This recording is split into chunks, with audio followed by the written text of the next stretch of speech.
Yes, no. Okay, so in the absence of clear disequilibrium features, what's the best method to determine the phases that weren't present at peak?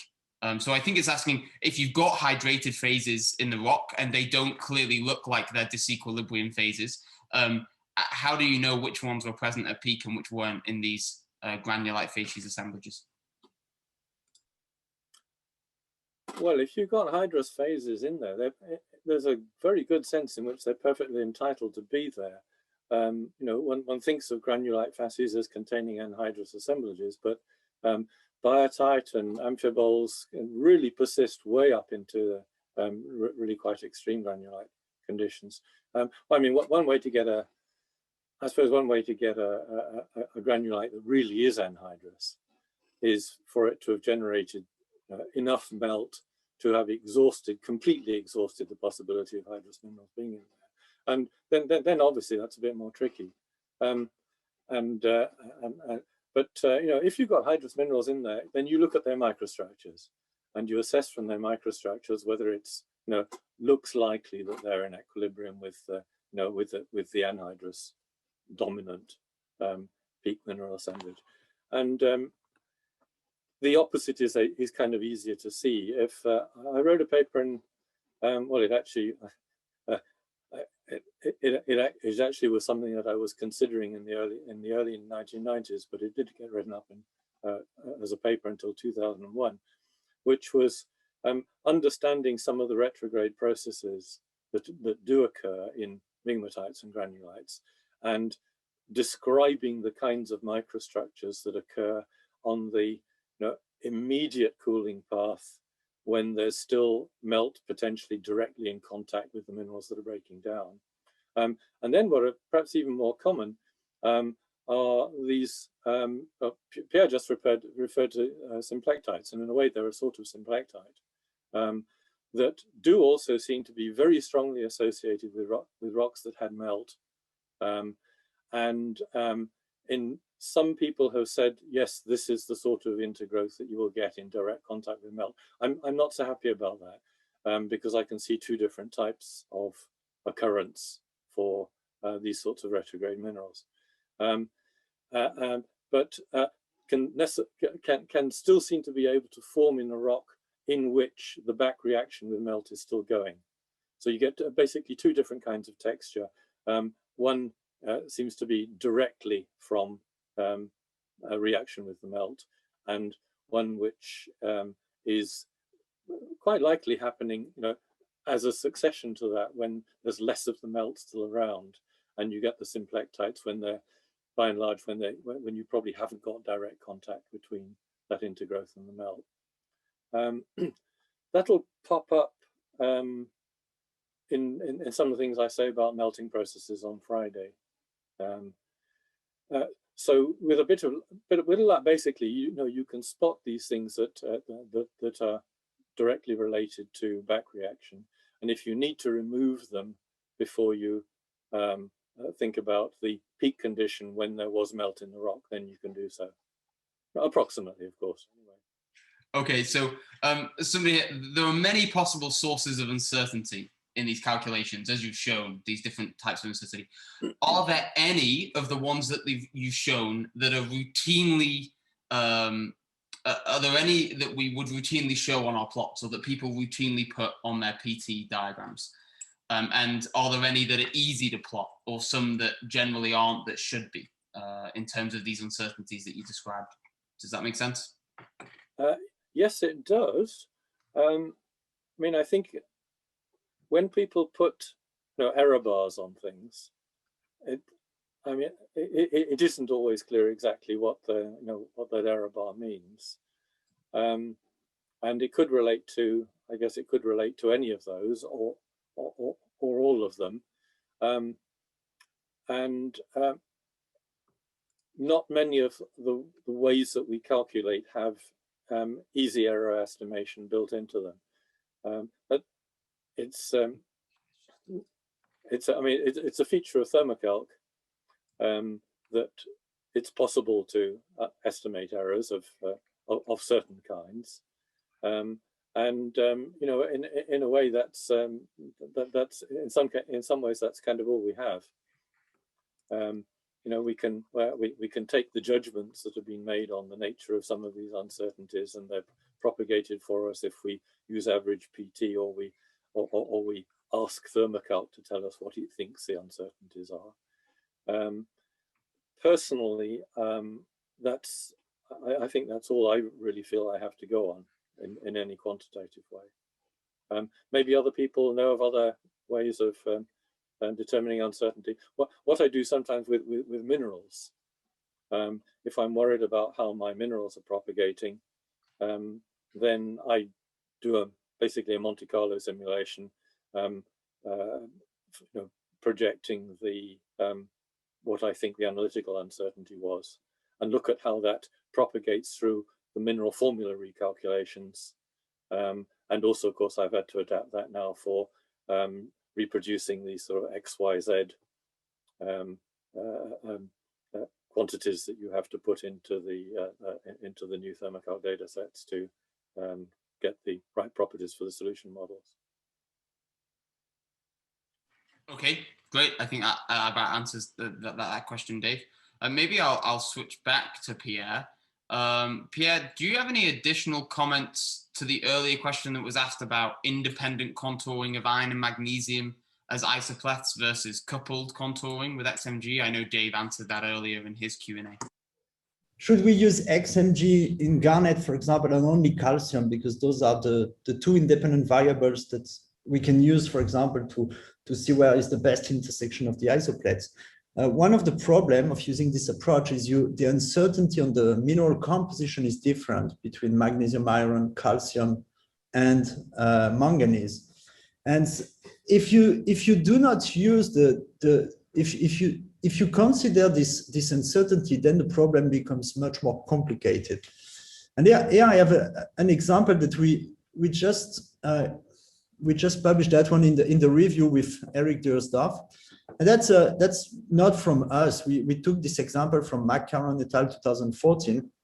And I showed just the isopleths for the different N members, almandine, grossular, space13, and pyrops.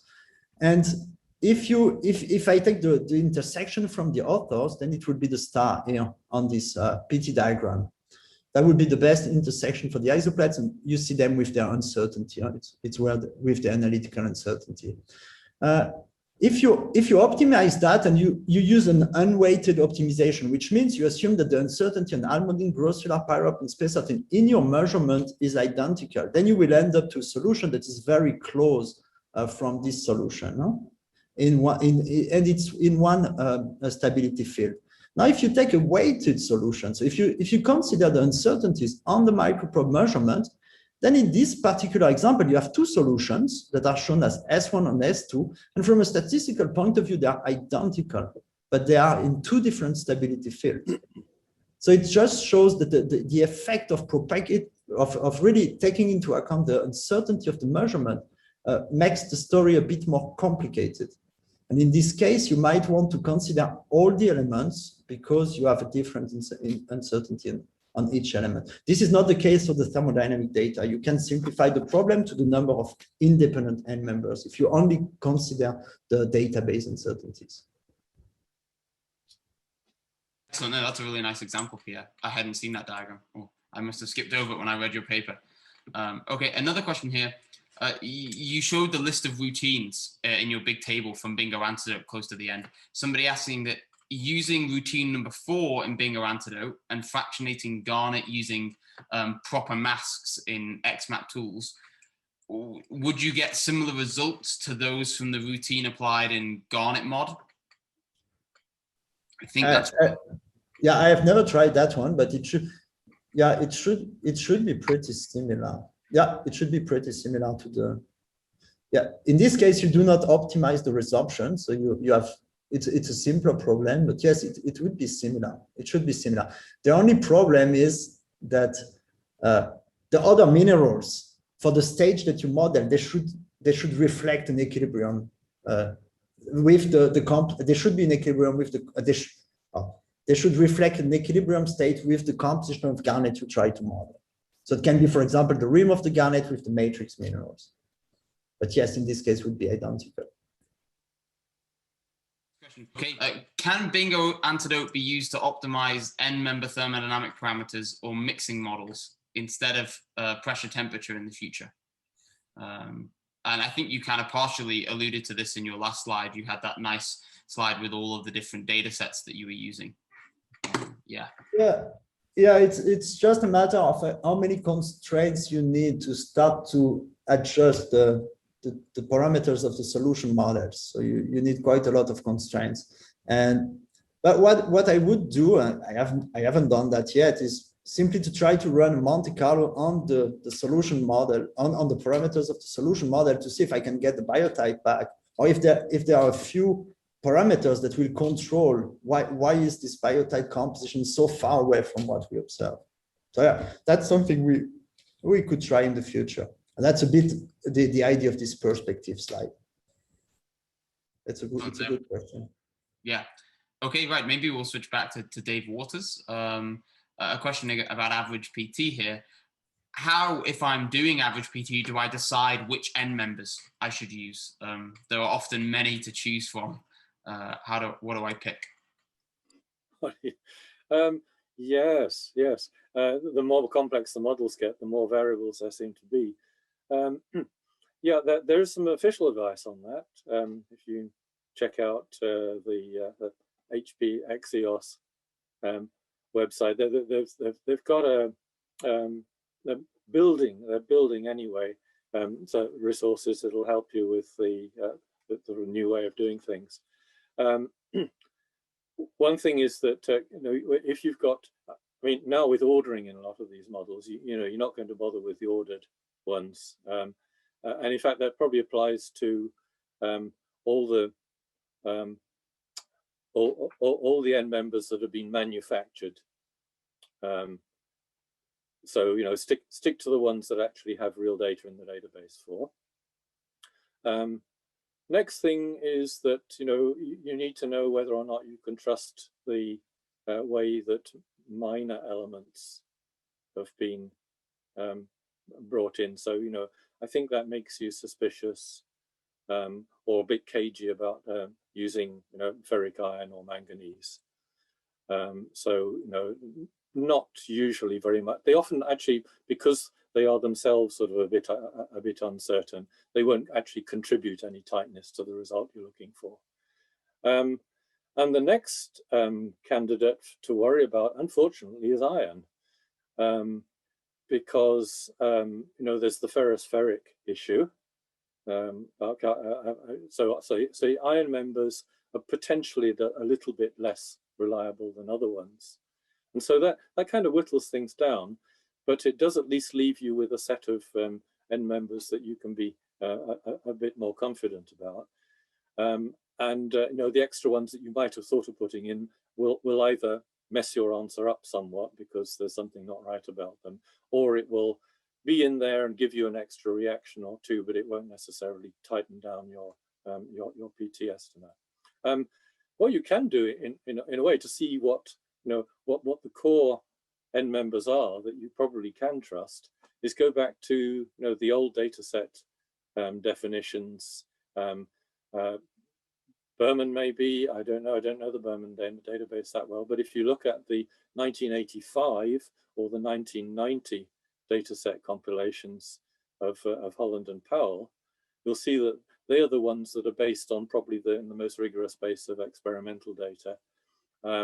And in 1990, when they added, at one point, I can't remember which one it was, I think it was for the 1990, they actually graded the N members in terms of their reliability. They had a sort of grade 1, grade 2, grade 3. And so that can allow you to see what the most reliable ones are.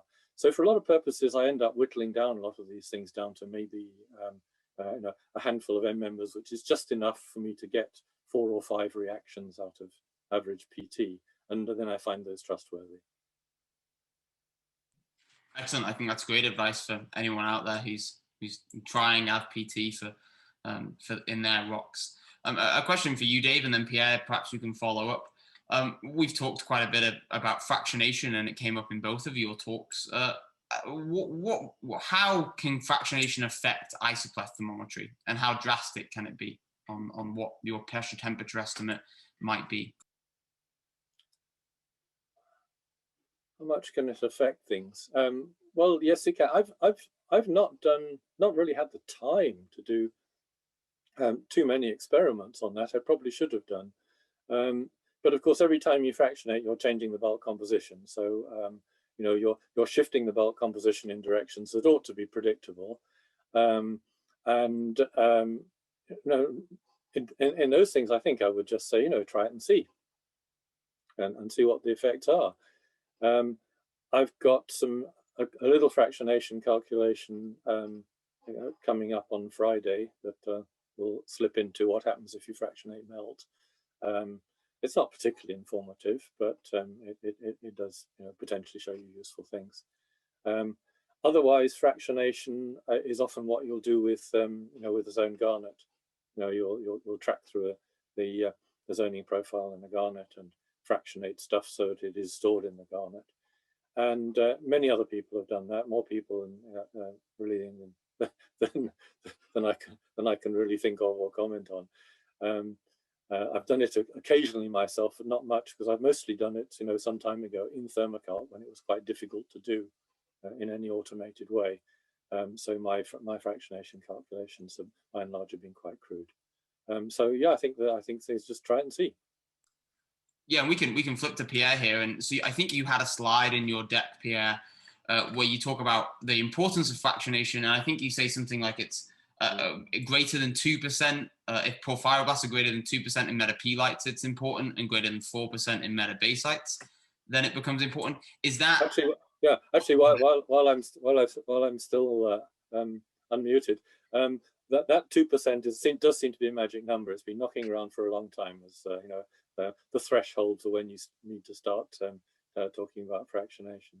And I'm afraid I've hidden behind that quite a lot by you know, putting a lot of the work that I do, particularly in garnet zone rocks. You find that, you know, in the garnet zone, depending on bulk composition, obviously, you often don't grow more than 2% garnet anyway, and so you feel you're in the safe zone, and you just do it. So is there a difference there between, and this comes back to your slide here, Pierre, this 2% number? Are you talking about the importance of fractionating on how it affects your PT path or your peak T estimate? Because I suppose there's two things there, right? You can either look at your rock and know you have a zone garnet and be interested in the peak pressure temperature conditions, or you can be trying to track the prograde path of that rock using the garnet zoning. Do you have any comment on that, Pierre? Yes, for this particular example, we were trying to, so we did it for the thermobarometry. So that's based on some test for the thermobarometry. So we have a few examples in the paper where we try to estimate the optimal PT, and then we fractionate some garnet, and we do it without fractionating. And that's where we realize that things are starting to change. The differences can become important. And so that was the idea behind this. And we also modeled how the reactive bulk composition is changing depending on the amount of garnet you form in a meta-P-light, in a more composition. So we try to come with a quantitative approximation. Of course, it's a bit extreme. It's a bit extreme, and it's a bit provocative to say that, look, it matters, because I mean, as Dave said, sometimes it can be very close, but you just add uncertainty. You add an additional source of uncertainty on a calculation that has already quite a lot of different sources of uncertainty. And just to coming back to the example of, I would say, Matthias Korachmolke is a nice example. One could say, look, at the beginning, it doesn't change much. Even though it does change a little bit, but then at some stage, it becomes quite significant. Huh? But you already formed quite a lot of garnet, but the rim in this case would be very different compared to if you have no garnet fractionation. So if for example, for this rock, you have your garnet composition, you can't model the rim by using the bulk rock composition. That's as simple as that for this example. Yeah, I'll back that up too, because what fractionating garnet does in so many cases is actually show you when garnet ought to stop growing. And those are things that you will miss if you're just using the bulk system. Actually, I think Doug Tinkham had a plot that he showed which kind of encapsulated things. You know, it had gaps in it where garnet obviously wasn't growing for a while, and it picked up again. And yes, I can vouch for the fact that that happens when you fractionate. And very informative it is too. Okay, right. I'm going to switch back to actually higher temperature stuff now, and this is for Pierre. So, as discussed by Dave Waters, and we talked about mineral compositions changing due to post-peak diffusion in granulites, and so perhaps your mineral modes might be more accurate then when you're trying to use phase equilibrium models to predict pressure temperature conditions. Can you give us some thoughts about how the choice of the reactive bulk composition will be affected when you're looking at high temperature rocks like this? Yeah, it's a very good point. I would say, not going to too high temperature, but I would say here is a pretty nice example how biotite will re-equilibrate locally depending on the minerals around. So if iron and magnesium can be exchanged with garnet, then you change the XMG in your biotite. We have an area here with lower temperature minerals. We have a chloride with reactions, retrograde reactions are happening here. And you see again, the XMG in biotite has changed quite a lot. So I always, let's say in all of the examples I have, it's not that many compared to Dave, but when I map the sample, I would always find an area far away from a garnet where the biotite composition is different. And this is the best I can do to model the biotite at the peak conditions. And if you just look at the XMG titanium, usually it works. That would be my answer. When you look at with maps, then you can maybe pick up a difference, a different composition depending on the area. And if you take a biotite far away from the garnet, you have more chance that you might have this high temperature composition, because in this case, biotite has no iron magnesium rich mineral to exchange with in this domain. And so I suppose a follow-up question from me on that. So if you have a rock where you perhaps don't see any change in the XMG, can you weight it so that the Q compositional factors aren't taken into account, so that if you know there has been iron magnesium exchange and you just want to look at the modes as Dave was talking about, is that possible in Bingo Antidote? Yeah, absolutely. You can always define what variable you want to optimize. So that was this slide. So we have a scheme where you could say, okay, I want the weight fraction for the volume would be 1, the other one are 0, and then only the Q volume will be taken into consideration during the inversion. In this case, you will converge to the point where you have the maximum value of the Q volume. So yes, you can absolutely say, I want to look at only the modes. And what you could do also that I have never done, but you can easily do it, is you could exclude iron and magnesium for the comparison of biotite. And then you only compare silicon, aluminum, and titanium in your biotite. So this is something you can do as well. I showed you the output of the program, and here there is a list of elements that are compared for one mineral. But you could say, okay, don't consider iron and magnesium, and in this case, the Q CMP of biotite would be only calculated based on the silicon and aluminum content. That's great to know that functionality is there. Excellent. Okay, another one for Dave Waters. I think we've still got a few minutes here. Dave, if I want to calculate the activities from the HP EOS, how can I calculate the Q parameter for different models, e.g. the biotite model in White 2014? And I think this is referring to the thermocalc Q parameter, not the Qs and the compositional things that Pierre's just talking about, for anyone who didn't quite get that. Yeah, that's right. Those are the order parameters for minerals with ordered end members. Well, the answer is you don't really have to worry about that, apart from the fact that you do need to actually set a non-zero value. But you know, the easiest way to do it is if you have already done some calculations, some normal forward calculations in that same area. Just look in your output, find values for those Qs, and you know, if they're roughly in the same sort of compositional and pressure temperature area, shove them in your file, and take it from there. I mean, that's all that I find is necessary to do. And once the calculation's been done, then it sorted out its own order parameters. Excellent. Thanks, Dave. That was a great answer. Yeah. It doesn't always work. Sometimes it'll fail, and then you've got to tweak them a bit. And then often it'll find its way back. Sometimes if you just set them to really quite small, so you're implying sort of very small value for the order parameter. As long as it's not 0, then it'll work its way back towards it, and you can find out what it is later. Great. Pierre, another one for you, or did you have a comment? Yeah, can I? Yeah, something you could do as well, because in the end, calculating the ordering is a minimization. So what you could do is you put the bulk composition as the composition of your biotite in Tiriac domino.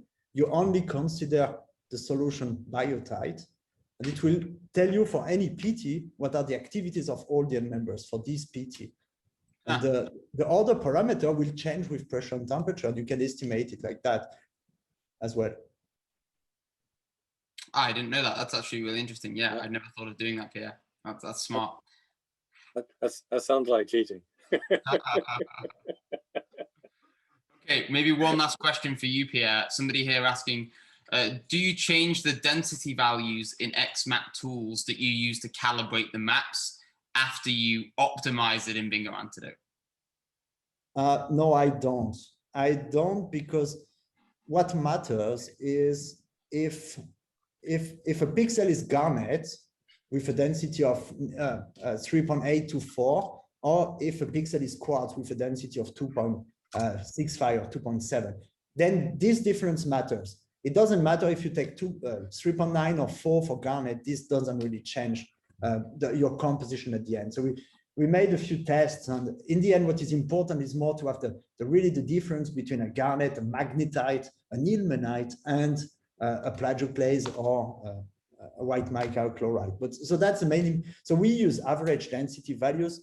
In the new version of the program, we will calculate the density based on the composition of the mineral, but that will be an approximation again. But we do not update usually the density values.